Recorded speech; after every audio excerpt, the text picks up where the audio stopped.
అధికారంలోకి వచ్చే వరకే కూటమి నేతల ఐక్యత రాగం. ఒకసారి అధికారం చేజిక్కించుకుంటే చాలు, పదవుల పంపకాల నుంచి మొదలు కమిషన్ల వరకు అన్నింట్లోనూ పోటీయే. నువ్వా నేనా అంటూ బాహాబాహికి దిగటానికి వెనకాడిని పరిస్థితి. అక్రమంగా విశాఖ మేయర్ పీఠం చేజిక్కించుకున్న కూటమి నేతలు ఇప్పుడు డిప్యూటీ మేయర్ పదవి కోసం పెద్ద యుద్ధమే చేస్తున్నారు. గ్రేటర్ విశాఖ మున్సిపల్ కార్పొరేషన్లో బలం లేకపోయినా ప్రజా తీర్పును అపహాస్యం చేశారు కూటమి నేతలు. ప్రజలు గెలిపించిన మేయర్, డిప్యూటీ మేయర్ను అడ్డదారిలో గద్దెదించారు. మేయర్ పదవిపై కూటమి పార్టీల్లో స్పష్టత ఉన్నా డిప్యూటీ మేయర్ ఎంపిక మాత్రం తలనొప్పిగా మారింది. కూటమిలో ఉన్న 3 పార్టీలు డిప్యూటీ మేయర్ పదవిని ఆశిస్తున్నాయి. టీడీపీకి మేయర్ పదవి ఇస్తున్న నేపథ్యంలో డిప్యూటీ మేయర్ తమకే ఇవ్వాలని జనసేన, బీజేపీ డిమాండ్ చేస్తున్నాయి. కానీ టీడీపీ నేతలు మాత్రం డిప్యూటీ మేయర్ పదవి కూడా తమకే ఇవ్వాలని ఇరు పార్టీల నేతలను కోరుతున్నాయి.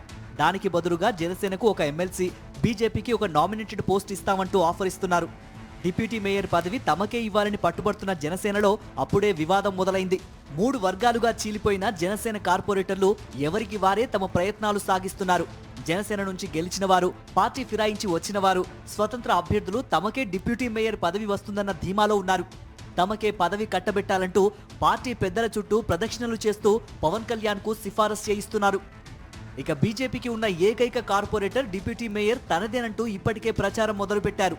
మేయర్ పదవి వస్తుంది కదా అని టీడీపీ కార్పొరేటర్లు సైలెంట్ గా కూర్చోలేదు.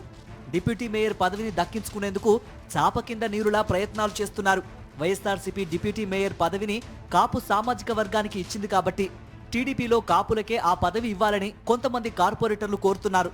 ఇక మేయర్ పదవి యాదవులకు ఇవ్వలేదు కాబట్టి డిప్యూటీ మేయర్ ఆ వర్గానికి కేటాయించాలని మరికొందరు డిమాండ్ చేస్తున్నారు. ఉన్న ఒకే ఒక్క పదవి కోసం 3 పార్టీల నుంచి డజన్ మందికి పైగా నేతలు పోటీ పడుతున్నారు. దీంతో ఈ ఎన్నిక కాస్త ఎలాంటి వివాదానికి దారితీస్తుందోననే ఆందోళన ఆయా పార్టీల నేతల్లో కనిపిస్తోంది.